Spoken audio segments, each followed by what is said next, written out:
বাংলাদেশের সিনেমায় একটা ডিফারেন্ট লুক, নিউ লুক আমি পেলাম পর্দায়। প্রত্যেকটা মুহূর্ত খুব টান টান, কোনো মেদ নাই, খুব ভালো লাগছে, এক্সাইটিং প্রত্যেকটা মুহূর্ত।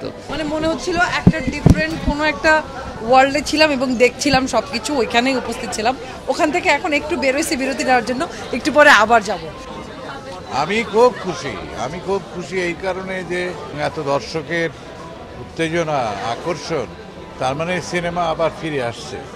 এইটা আমার কাছে খুব আনন্দ, আমার কাছে খুবই ভালো লাগছে।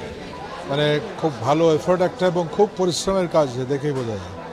সমস্ত টিম এরকম একটা পরিবেশে এরকম নিজেদের সমস্ত কিছু দিয়ে ছবিটা করা একটা সাংঘাতিক একটা প্রশংসা পাবে।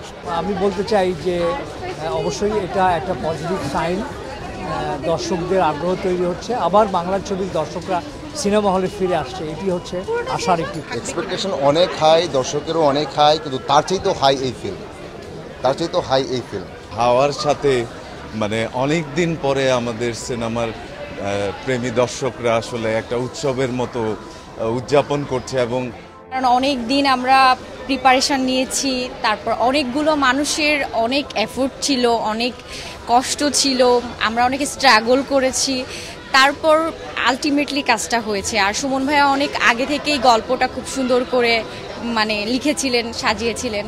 আর আমাদের সাদা সাদা কালা কালা গানটা তো ইতিমধ্যেই মানুষ অনেক পছন্দ করেছে। আর আমাদের দিক থেকে আমাদের টিম ওয়ার্কটা অনেক ভালো ছিল। সিনেমা হলগুলিতে যে দর্শকদের আগমন এবং দর্শকদের যে রেসপন্স, এটা খুবই পজিটিভ থিং কিন্তু আমাদের জন্য। আমার কাছে মনে হচ্ছে যে এটা আমাদের চলচ্চিত্রে একটা বিরাট রোল।